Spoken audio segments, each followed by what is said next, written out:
love, pain, nostalgia. Year by year, it doesn't hurt so much anymore. Whatever effect it had, it's mixed in, like dye. Once dropped in, no changing the color back. Hi, I'm Lana Condor, and I play Saya. Saya is a total badass. She is wanting to be the valedictorian of school, which means she is the most talented. She is part of the Yakuza clan, and she is here to be the best, always. She's like this really cool Japanese girl that Marcus finds very attractive, and he can't stop thinking about her. What about her? Young man's got his eye on the unobtainable Saya. No, dude, no. She's in the Kuroki Syndicate.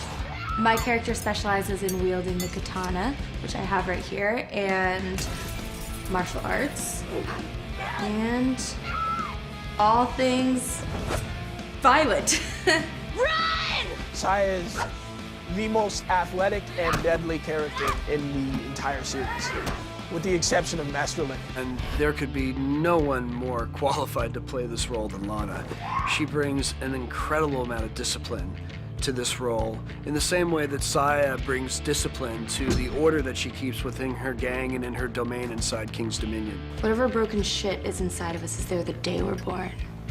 People are what they are. Saya is plagued by the burden and guilt of the family that she comes from in Tokyo, and it overshadows her character growth to the point where everything that she does is performance-based. I'm gonna party forever and rule the world. You have people that end up carrying the burden of a family legacy like Saya does, not by choice, but by demand. And she is somebody who has been given this responsibility by her father, who is now gone. It was my father's. It's the only thing I have left. There's a lot on the line. Her family's on the line. Her reputation's on the line. It's really, really important. And I think that inevitably she might give that up and choose friends over being the best, but we'll see.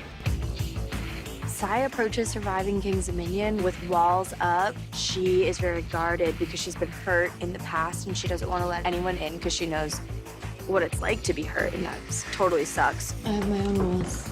Bushido.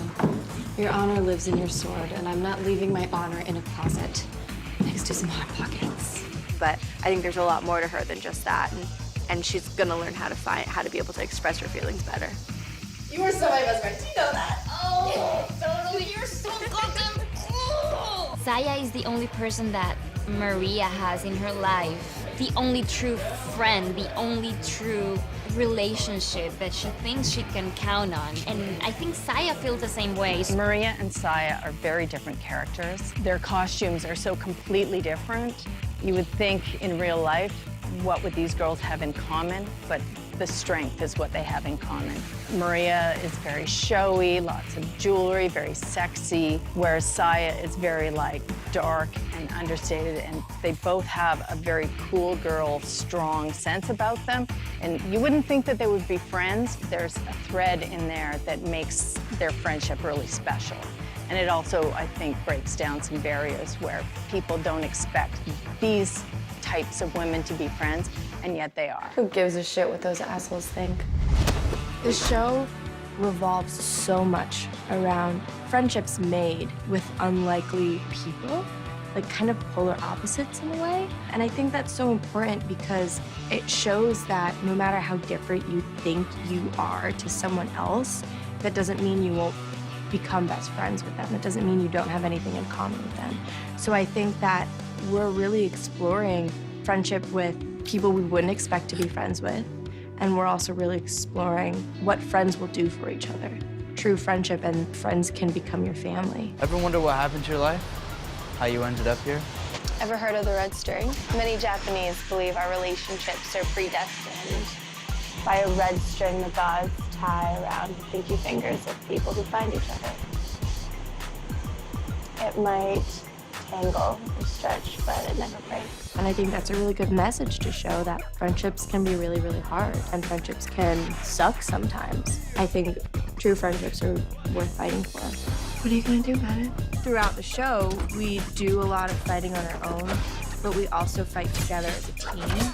And partnerships and friendships are the most amazing things in life. I hope that girls find their individual power and also realize that they can find support with other women as well.